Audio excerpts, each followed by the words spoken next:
again. This is Gail Cameron from My Pocket Coach for our Leadership Lesson Series. And with us today is one of the top women leaders in tax and legal services.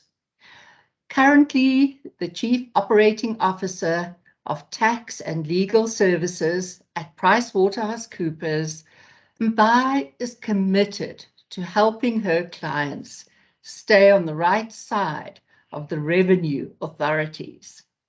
Mbai is also the leader of transformation drivers and inclusion and has walked a long path with PricewaterhouseCoopers over 13 years, including a short secondment to Dallas in the US. Mbai joined the Financial Services Tax team in 2009, where she has progressed through the ranks to her current position. Mbai is married to Koni, a scientist, and has two beautiful children, Lambo, a daughter who's 12, and a son, Bono, aged 8. A very warm welcome, Mbai, to our program. It's so lovely to have you here. Thank you, Gail. It's lovely to be here with you today. So, as a woman leader in a traditional man's world, to have become the Chief Operating Officer of the tax and legal practice at PricewaterhouseCoopers is a significant appointment. Tell us a little about your journey to this position. So, Gail, I must say that I feel honored to have been appointed in this position, and it's a position that comes with great responsibility, and I don't take it lightly. So I've been with PwC since 2006, and my journey began as an articles clerk within our banking and capital markets division. After completing my articles, like you've already mentioned, I was fortunate enough to go on an international secondment to the US for 4 months. However, as much as I enjoyed the exposure, my heart tax and legal services, and I immediately came back and joined the TLS practice when I returned from my secondment.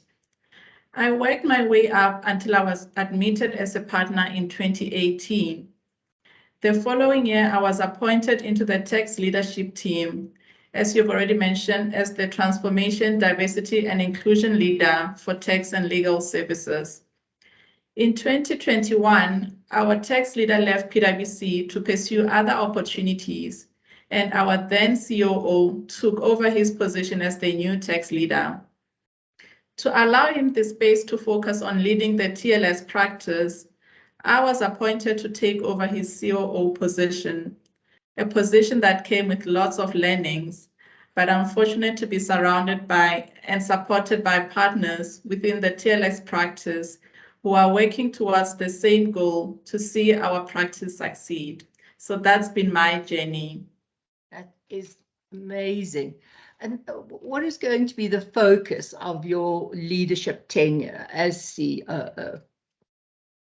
So as a tax and legal practice, we've made great strides in putting efficient processes in place to ensure that our workforce is able to deliver effectively.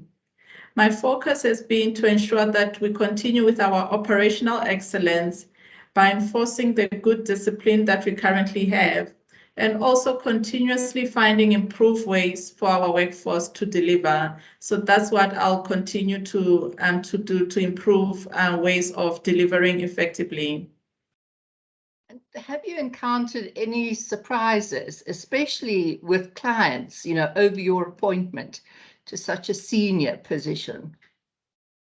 No, not really. So the positive response from everyone around me has really been amazing, especially from the females. I think for them it's inspiring to see a female in this position, which was, originally traditionally a man's, considered a man's position. So that's why, like I said earlier, that I do not take lightly being in this position, because it means so much to many other people as well, not just to me. That's the truth, as the woman leader, it's an enormous responsibility because you shine the light not only for yourself, but an entire community of women leaders. So as the transformation, diversity and inclusion leader for tax and legal services, when you took over in your role, your ACI at TLS, the ownership was sitting at 31%, and it has improved to 48%. That is a remarkable achievement. How did you do it? Thanks, Gail. It really is a remarkable achievement, an achievement that I'm truly proud of. But what I learned when I was appointed is that for a practice to transform, you need everyone to be on board. It's not up to one person to make it happen. So it was through having strategic discussions with the tax partners that I made them realize the importance of having a transformed practice. It wasn't an easy journey, but having the partners being invested in this, it made it all possible. That's why we are where we are today. It must be incredibly busy at that level, and being a mother and, being a person who has a family.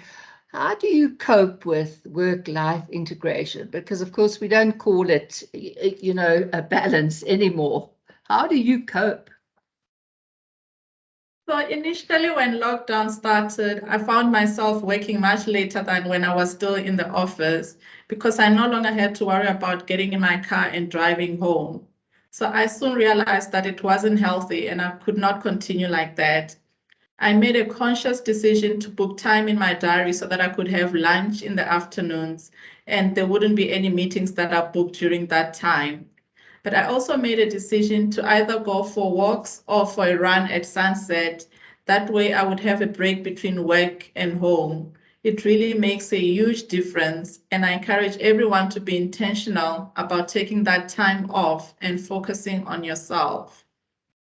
That's beautiful. And the exercise, even if it's walking, is so valuable. And I say this over and over to clients again, because when you're exercising, the stress hormone cortisol leaves the blood, and it's a very effective way to get rid of it. So what do you think are the biggest challenges that you face in your profession today?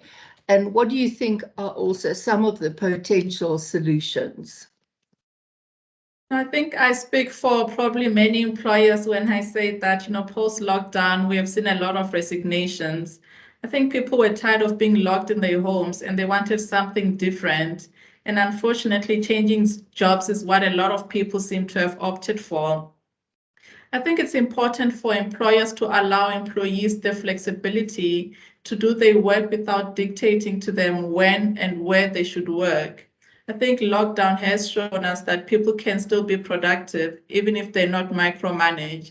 So I think if they are given that flexibility, we're more likely to see them, enjoy what they do and hopefully stay with us for longer. Yes. I know it's called the big resignation. And, it's, I can remember even when I was coaching Suresh Khanna, which was a long time ago, we wrestled with similar issues, in the professional services firms.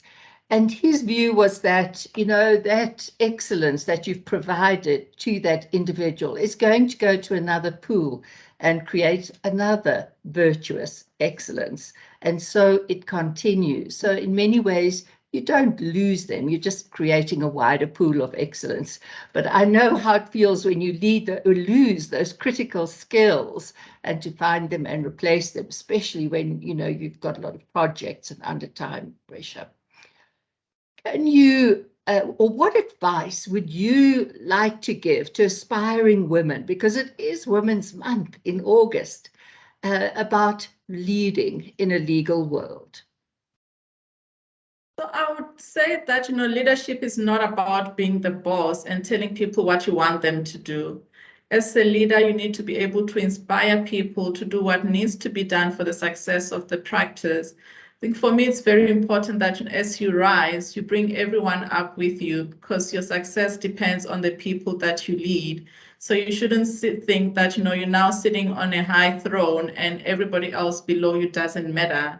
I really do think that, being an inclusive leader and making sure that you're bringing people along, those are the people that will help you succeed in your leadership position.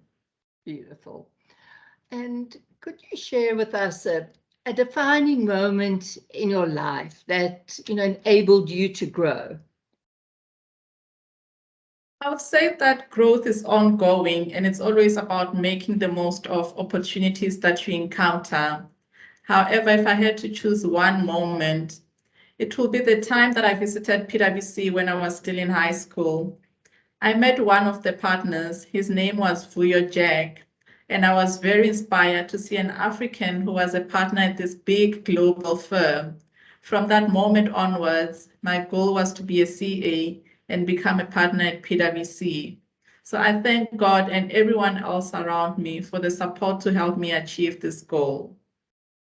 It's such a beautiful aspiration and inspiration. And, we don't think that those small things, the impact, that it has on others and how that ripple effect goes on, for many, many years. So what would surprise your listeners about you that you would like to share? So maybe what my dream was when I was growing up. So when I was a young girl, I used to admire the TV presenters on SABC, and that's what I wanted to be when I grew up. I've followed a totally different path to where I thought I'd be when I was still a little girl. That's beautiful. Thank you for sharing that with us. And tell us a little bit more about Mbai. It is Women's Month. So tell us about the woman, the wife, the mother, the daughter, friend. I would say, Gail, this is probably the most difficult question you've asked me because I don't like talking about myself much. But so let me share a little bit about myself. So I'm married to a scientist. His name is Koni Rashamuse, and we've been blessed with two beautiful kids. Our daughter Maramba, who's very excited about becoming a teen next year, and our son Bono, who's 9 years old. And I really love spending time with family, hence I enjoy hosting. I don't have many friends. And so for me, I believe in the quality rather than the quantity of friends. And that has worked out well for me. Beautiful. Thank you, Mbai, for sharing that. And what do you love doing in your spare time? I'm sure you don't have much spare time with two little ones, but when you do, what do you do with it? I think my hobbies change over time. So there was a time when during weekends, my husband and I enjoyed viewing houses that were on show just to get, some inspiration for internal decor. However, now it's more hiking and Netflixing. But that has also now been taken over by my kids' netball and soccer matches. So our weekends now are just about sports and, like you said, probably not enough, much spare time because of the two little ones. So our weekends are really about them and their sports. That's beautiful.